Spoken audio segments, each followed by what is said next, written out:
Hello guys, வணக்கம். Welcome to my YouTube channel Vijay's movie bus. நாம இன்னைக்கு கங்குவா மூவியோட ரிவ்யூ தான் பார்க்க போகிறோம். கேஇ ஞானவேல் ராஜா அவரோட ப்ரொடக்ஷனில் சூர்யா, பாபி டியோல், நட்டி, போஸ் வெங்கட் இவங்களோட நடிப்பில் சிறுத்தை சிவா டைரக்ஷனில் வெளிவந்திருக்க படம் கங்குவா.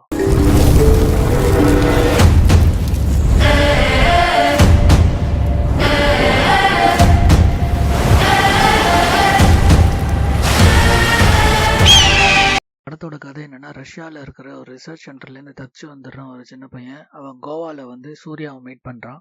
கோவாவில் சூர்யாவும் யோகி பாபுவும் பவுண்டி ஹண்டர்ஸாக ஒர்க் பண்ணிட்டு இருக்காங்க. பவுண்டி ஹண்டர்ஸ்னால் என்னென்னா, போலீஸால் பிடிக்க முடியாத ரவுடிஸ் எல்லாம் பவுண்டி ஹண்டர்ஸ் வந்து உயிரோட பணமாகவும் பிடிச்சி கொடுப்பாங்க. ஸோ இப்போது அந்த சின்ன பையனுக்கு கோவாவில் ஒரு ப்ராப்ளம் வருது. சூர்யா அந்த பையனை போய் காப்பாற்றுறாரு. அதுக்கப்புறம் என்ன நடக்குது அப்படிங்கிறது தான் படத்தோட கதை. இறங்குற மாதிரி மேலே இறங்கி அவன் அந்த மண்டையோட்ட ரத்தத்தை நிரப்பி இந்த படத்துல வந்து கரண்ட் சுச்சுவேஷன்ல இருந்து முன் ஜென்மத்துக்கு கனெக்ட் ஆகிற ஒரு கதையை தான் சொல்லியிருக்காங்க.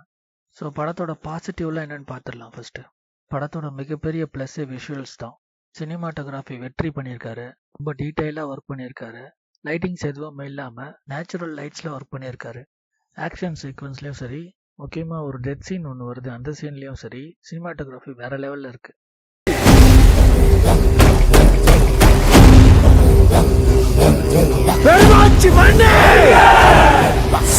அடுத்து சூர்யாவோட பர்ஃபார்மன்ஸ் சொல்லி ஆகணும். காட்டுக்குள்ள ரொம்ப தூரம் ஓடுறது, பள்ளத்துல குதிக்கிறது அப்படின்னு சொல்லி அவரோட ஹார்ட் ஒர்க், பிசிக்கலி ரொம்ப ஹார்ட் ஒர்க் பண்ணியிருக்காரு. இன்னொரு ப்ளஸ் வந்து படத்தோட விஎஃப்எக்ஸ். முக்கியமா இந்த பீரியாடிக் போர்ஷன்ஸ்லாம் வந்து ஸ்டன்னிங்கா இருந்தது விஷுவல்ஸ். படத்துல காஸ்டியூமும் சரி, மேக்கப்பும் சரி ரொம்பவே நல்லா பண்ணியிருக்காங்க.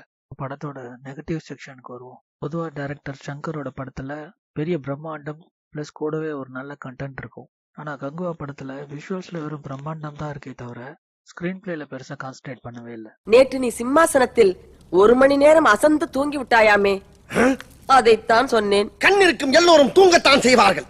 ஏதோ அலுப்பில் கொஞ்சம் அசந்திருப்பேன். உலகையே கட்டி காக்கும் திருமால் கூட எதற்காக பாம்பு படுக்கை வைத்திருக்கின்றார்? இவ்வளவு ஏன், ராஜராஜ சோழன் கூட போர்க்களத்தில் குதிரையிலே தூங்குவாராம். நிறைய ஆர்டிஸ்ட் நடிச்சிருக்காங்க. பட் ஆனா யாருக்குமே பெருசா இம்பார்ட்டன்ட் இல்லை.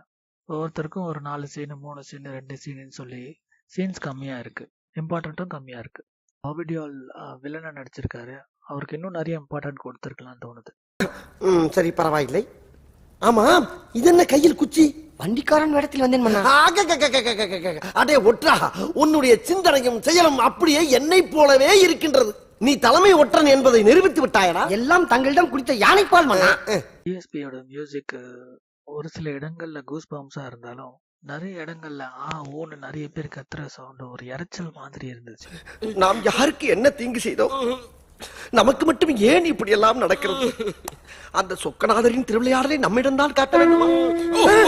என்ன சத்தம்? சங்கு சத்தம். சங்கா? வல்லவராயனின் பொறுமைக்கும் ஒரு எல்லை இருக்கிறது. வாசலை உடைத்துக் கொண்டு உள்ளே வருவதற்கு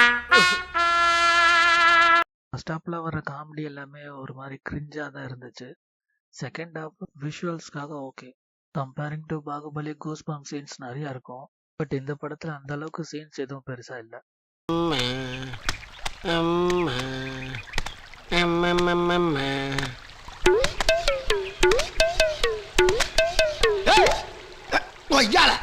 என்னடா அது? என்ன ஒரு மனுஷனுக்கு கொஞ்சம் சேதாரம் ஆனவன பொசிஷன் மாறுது. படத்தோட லாஸ்ட்ல இன்னொரு ஹீரோவோட கேமியோ இருக்கு. உங்க எல்லாருக்கும் நேரம் தெரிஞ்சிருக்கும். எனக்கு தெரிஞ்சு ப்ரொடியூசர் பேன் இண்டியா ஃபிலிம்ல ரொம்ப ஹைப் கொடுத்துட்டாருன்னு நினைக்கிறேன் இன்டர்வியூஸ்லாம். அட்ரஸ் சொல்லியா? 1008 வேலை இதுல எங்களுக்கு. யோ, நான் சொல்லிக்கிட்டே இருக்கேன், நீ பாட்டு எழுதிக்கிட்டே இருக்க. ஒரே போனு உன்னை தண்ணி இல்லாத காட்டுக்கு மாத்திடுவேன். பாக்குறியா? மாத்தியா சார்?